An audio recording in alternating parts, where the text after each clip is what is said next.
ચલો ભાઈ, આજે પાલક રાઈસ તો બનાવવાના જ છે. પાલક રાઈસ માટે હું નીકળી છું માર્કેટની અંદર પાલક ગોતવા. આ છે ઓસ્ટ્રેલિયાની માર્કેટ. દાળકા કાઢેલી પાલકની ભાજીને કટ કરી નાખશું મોટા મોટા પીસીસમાં, કારણ કે આપણને કરવાની છે આને ગ્રાઇન્ડ.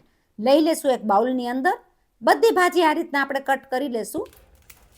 ભેગી કરેલી ભાજી લીલી છમ એનું બનશે એકદમ સરસ મજાના પાલક રાઈસ. પણ એડ કરશું એની અંદર ઓનિયન અને કેપ્સિકમ.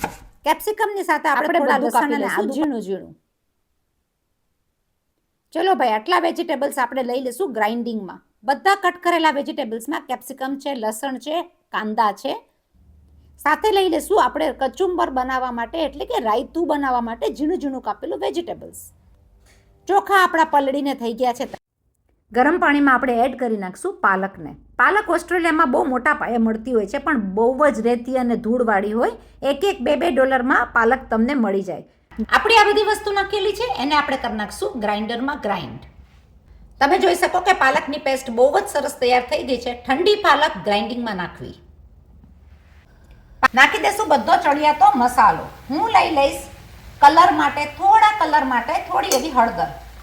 હું લઈ લઈશ 1 ચમચી જેટલું કાશ્મીરી મરચાંની ભૂકી. લઈ લેશું માપથી મીઠું.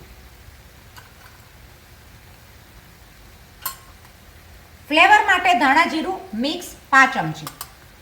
નાખી દેશું ફ્લેવર માટે થોડું એવું ગરમ મસાલો.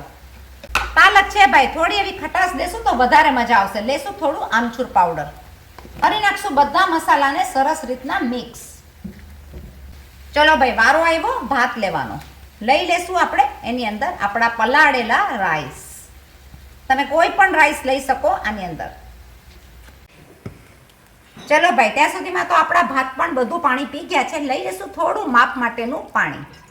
પાલક રાઈસને બિલકુલ વાર નહીં લાગે, ખાલી ભાત ચડતા હોય એટલી વાર જ તમને લાગશે.